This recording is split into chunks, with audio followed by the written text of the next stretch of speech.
พี่น้องเนาะ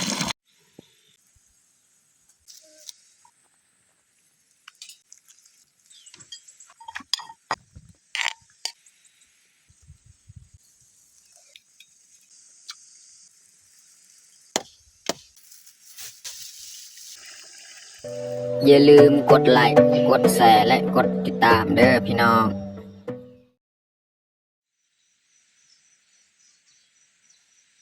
ครับสบายดีแล้วก็สวัสดีเบิร์ดสู่ครูสุคนยินดีต้อนรับเข้าสู่สองเบายืงมื้อนี้ก็พาเมียเข้าให้เพราะว่าเมื่อวานเขาก็ได้พักเข้าอยู่ให้เก่ามื้อนี้ก็เลยเข้าอยู่ให้ใหม่แล้วก็สำหรับมื้อนี้แม่นเมียจะมาเสียหญ้าค่าหญ้าค่าที่มันออกส่วนคอยนี่แม่นจะเฮ็ดหางน้ำหรือว่าบ่อนเขาอาบน้ำนี่แหละก็สิตัดไม้พุงแล้วก็มาเฮ็ดบอนน้ำเขาเอาน้ำเข้าบอนทางหันเนาะเพื่อสบายเวลาเขาเฮ็ดกินเฮ็ดยากหรือว่าล้างผักอย่างต่างๆเนาะแล้วก็สิเฮ็ดตัวนั้นแล้วก็ซ่อมแปลงอีกไม้เขาสิตัดไม้แล้วก็มัดอีกหลังคานี่ไม้เถียงไห้นะส่วนเมียนี่แม่นเฮ็ดเสียหญ้าคาเนาะแล้วก็มื้อนี้เขาก็ถือข้าวน้ำมานำเขามาเฮ็ดกินเฮ็ดยากอยู่เถียงไห้นะโอเคไม่แต่ทุกคนติดตามเบิ่งติดตามชมกับพวกเฮาได้ยาวๆเลยเมียจะเสียหญ้าพุ่นล่ะหญ้าคาที่มันออกหั่นบอนเป็นกลุ่มเขียวๆหั่นแม่นหญ้าคานี่โอ้ไปถึงเมียจะเสียหญ้าคาอันนี้มื้อนั้นแหละเมียเสียทางนี้นี่แล้วทางลุมแล้วก็ค่อยสิเฮ็ดนี้พี่น้องเนาะนี่หั่นส่วงเฮาเฮ็ดกินมื้อนั้นเฮ็ดล้างน้ำน้อยๆเนาะจังนั้นค่อยสิทางขึ้นไปเทิงเนาะไปเอาน้ำแต่หั่นเนาะให้มันสูงเพื่อสบายเฮาอาบนี่แหละถ้าว่าเก็บได้มันก็ลายอยู่น้ำนี่หั่นถ้าว่ามีดอกทอไม้พุ่งเนาะเฮาตัดอยู่หั่นน่ะสิลงไปเอาจังหน่อยแล้วก็มาเฮ็ดบนนี้แหละเพื่อสบายเฮาอาบน้ำหรือว่าล้างถ้วยบวงยังเฮาก็ต้องได้แปรงบอนล้างพักอีกสิเอาไม้สอดบนหั่นเนาะเวลาเฮาย่างไปย่างมามันจึงบ่เปียกบ่เปื้อนเนาะนี่ก็บ่ไกลนี่แหละห้วยนี่ก็มันเถียงของเฮาใกล้ๆเถียงและน้ำห้วยเนาะอันนี้มันห้วยน้อยๆแต่ว่าน้ำห้วยใหญ่ที่ทุกคนเคยเห็นหั่นนี่ฝากเบิ่งนี่ฝากเปลืองต้นตาลนี่กกน้ำตาลนี่ทางนี้นี่ห้วยใหญ่เมียก็เริ่มเสียหญ้าแล้ว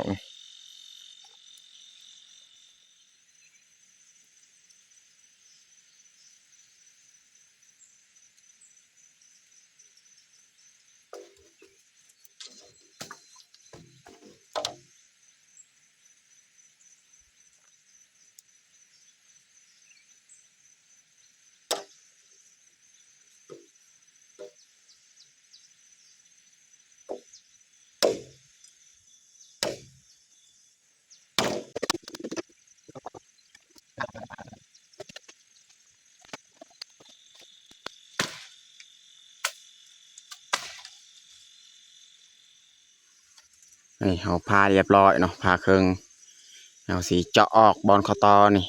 เจาะเพื่อให้น้ำมันสามารถไหลผ่านได้เนาะ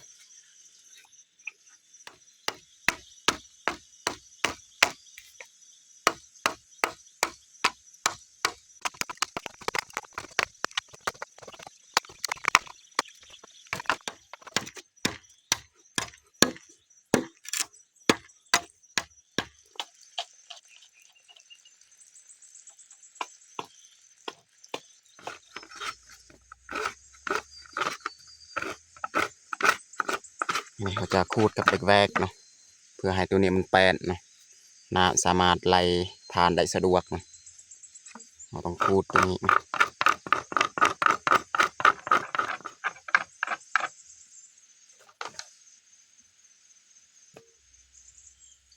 ตอนนี้เขาก็เจาะอันนี้ก็เรียบร้อยพี่น้องเนาะแต่เขาสิขึ้นไปเบิ่งเลยเนาะน้ำที่เขาสิเอาในบอนใดเขาทางขึ้น ตามหัวนี่ขึ้นไปเบิงว่าสิเอาน้ำบอนใดเนาะ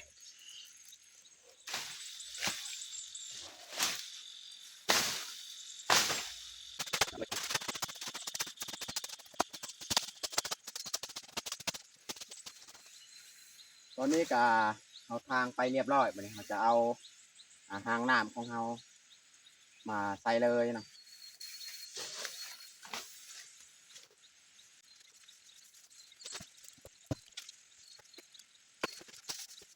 บนนี้แหละพี่น้องนี่เอาหางน้ำของเรามาใส่เนาะบนนี้แหละเราสิเก็บน้ำเนาะตันไว้อยู่นี่เลย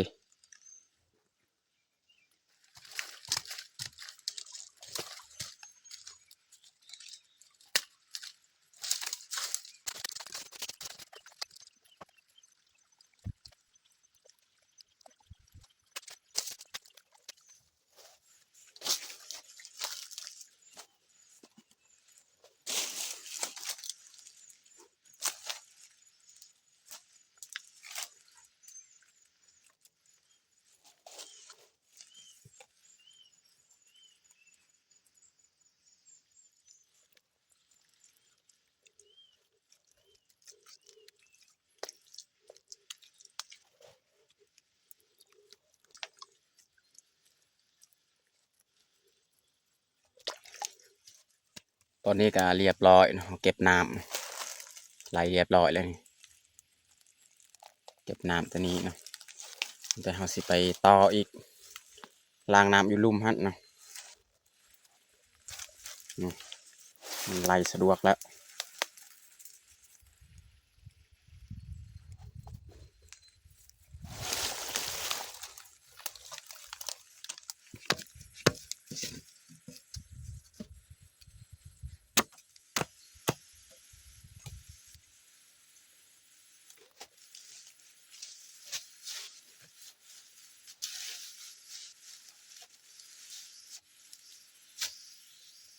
วันนี้แหละเราสิซักลัก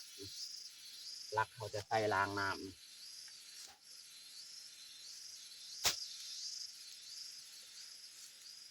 ตอนนี้เขาก็ซักนี่ลักนี่เรียบร้อยแล้วที่ลักวันนี้เขาจะเอาหางน้ำของเฮานี่มาใส่เลย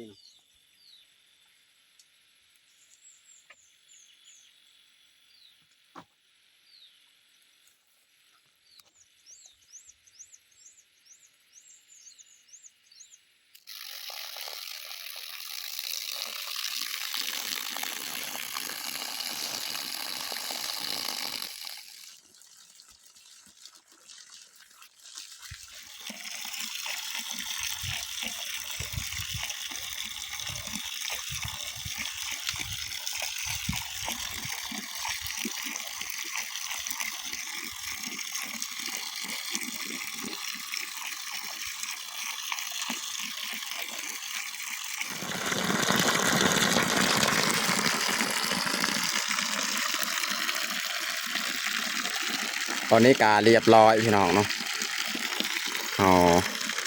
เอาน้ำออกอยู่ทางเลยเนาะน้ำกาลายเติบเลยพี่น้องเนาะทำที่ใส่แล้วใกล้ๆเที่ยงนี่ออกมาอาบมาล้างก็สะดวกสบายแล้วบัดนี้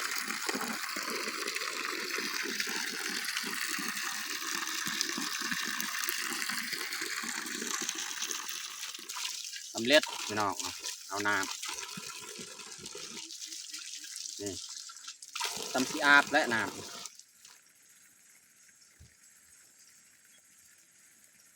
เอาหินนี่มาปูไว้บอนทาน้ำฮะ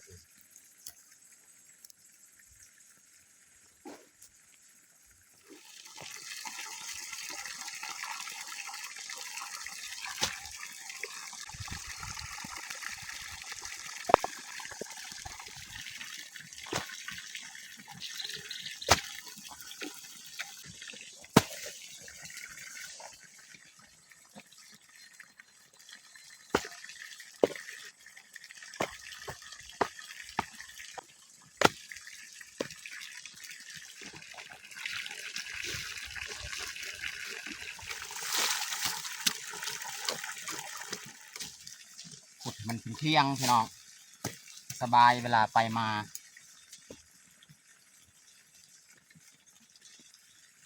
ตอนนี้ก็เรียบร้อยเอาขี้หินนี่มาปูเนาะบอนทางเขายางไปนี่แหละเราจะเหยียบแบบนี้ก็สบายแล้วนี่จะบริถึกน้ำคือขี้ตม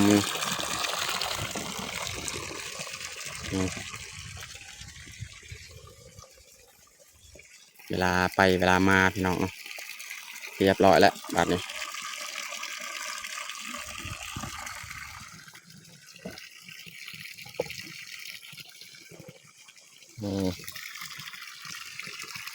ใส่ไม้เอาไว้บอลห้อยไว้ทรงเสื้อเวลาเอาตากเครื่องยังแถวนี้แหละ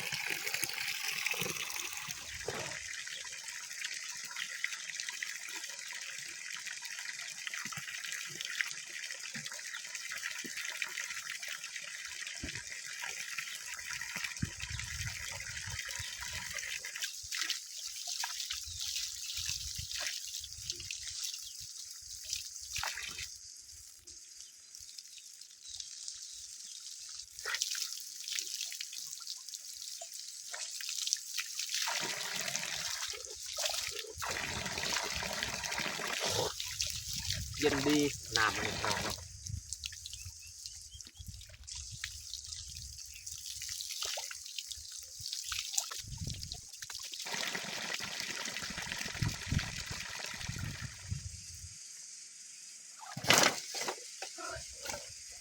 เศษไม้เมียจะเก็บเอาไว้ดังฟืน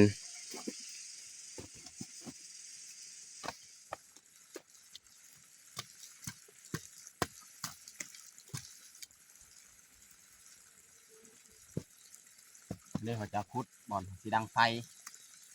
เห็ดเตาไฟ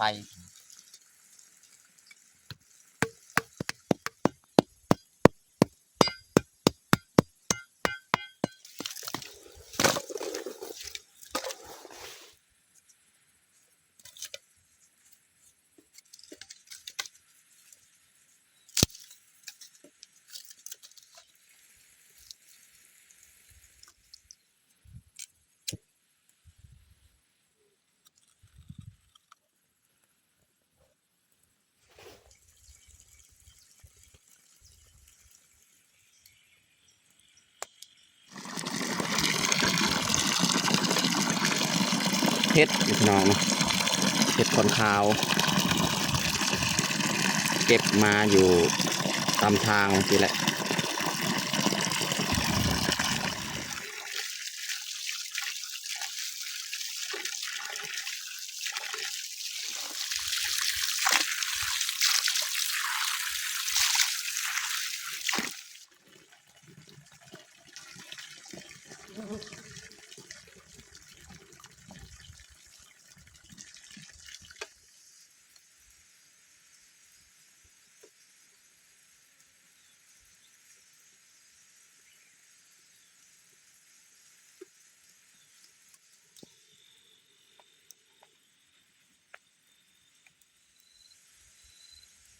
อากาศร้อนแห้งพี่น้อง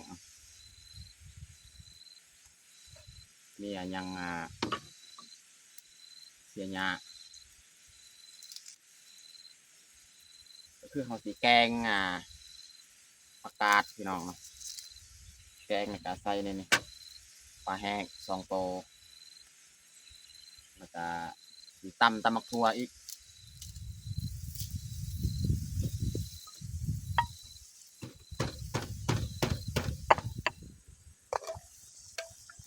น้ำข้าวต้มกาฟดเรียบร้อยเขาจะใส่พริก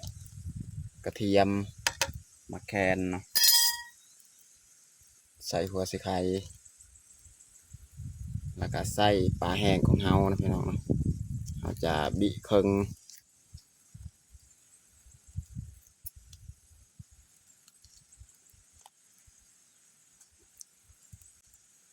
ใส่ผงนัวแล้วก็ใส่เกลือแล้วก็ใส่ปลาแดกอีกพี่น้องให้มันนัว อืม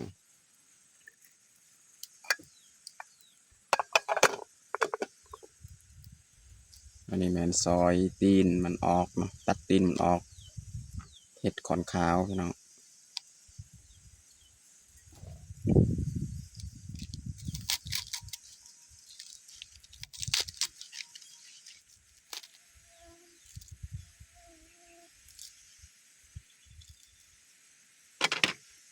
ไม่ได้เขาจะใส่เลยเนาะผักของเรา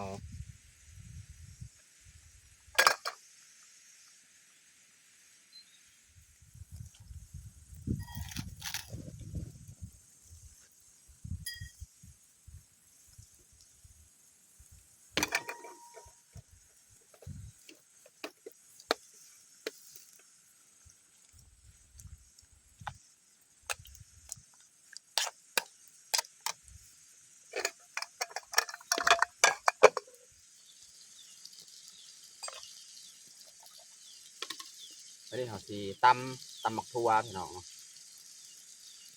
ใส่กะปิ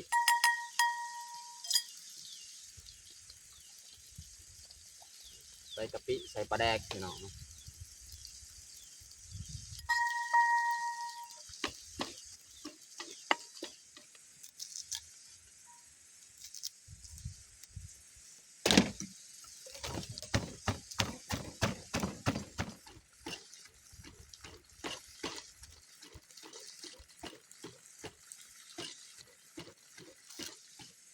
ซอยหอมบัว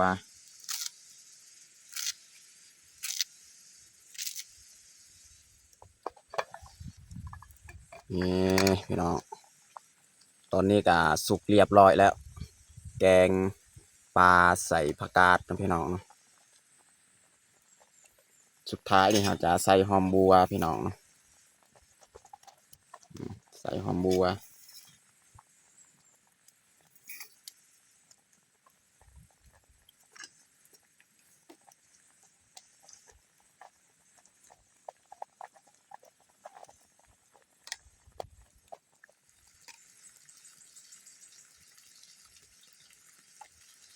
ตอนนี้ก็สุกเรียบร้อยพี่น้อง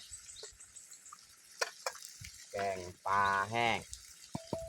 ใส่ผักกาดพี่น้องแล้วก็ใส่เห็ดน้ำ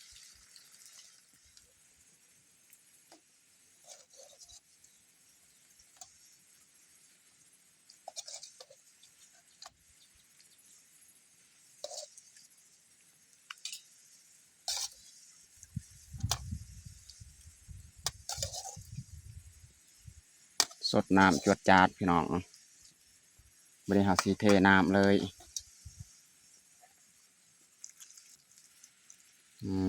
ในหม้อกันยังอยู่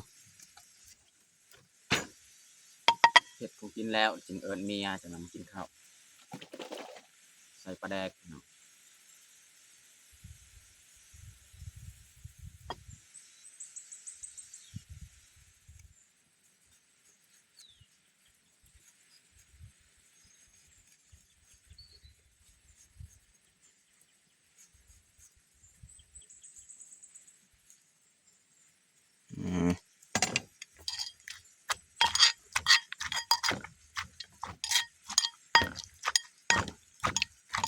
เข้มข้นเลยพี่น้องตำบักถั่ว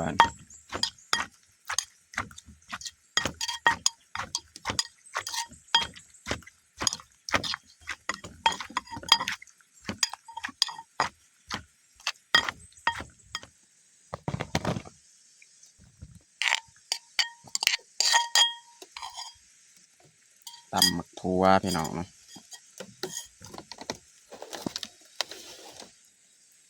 เข้มข้นขนาดเลยตอนนี้ก็เรียบร้อยแต่งข้าวของเฮาตำบักถั่วนะแล้วก็แกงปลาแห้งใส่ผักกาดเนาะสำหรับอาหารเที่ยงของเฮากับเบิดนี้แหละตอนนี้ก็เรียบร้อยแต่งข้าวของเฮาแต่เฮาจะลงมือกินข้าวเที่ยงเลยเอามาทุกคนมากินข้าวเที่ยงน้ำกัน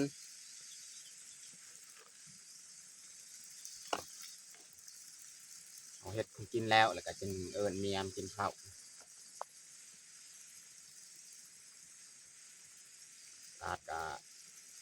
อนเอาพี่น้อง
ป่าธรรมชาติเนาะ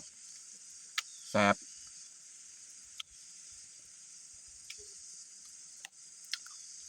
อยู่บ้านเฮาเนี่ยมีแต่ปลาธรรมชาติแบบนี้แหละ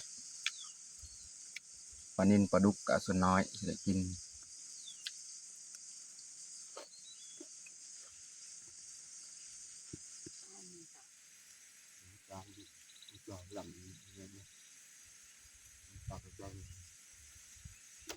จะเป็นยักษ์ดาวนะเราเดินเฮ้ยเขาซับกระทากเขาคือป้องกันบ่ให้มันไหม้ยาคาเวลาเขาดังไฟเขาจะเอากระทากกันมากันไว้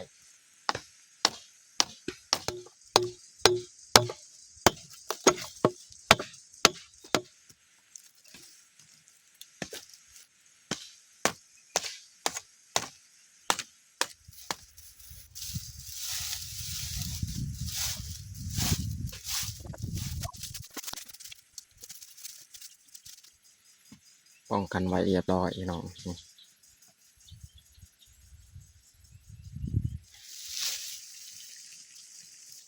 ี่เขาจะตัดออกสดมันเพื่อบ่ให้มันลามใส่ดินยานพวกมันจะขึ้นเราต้องเลยตัดหน่อยนึง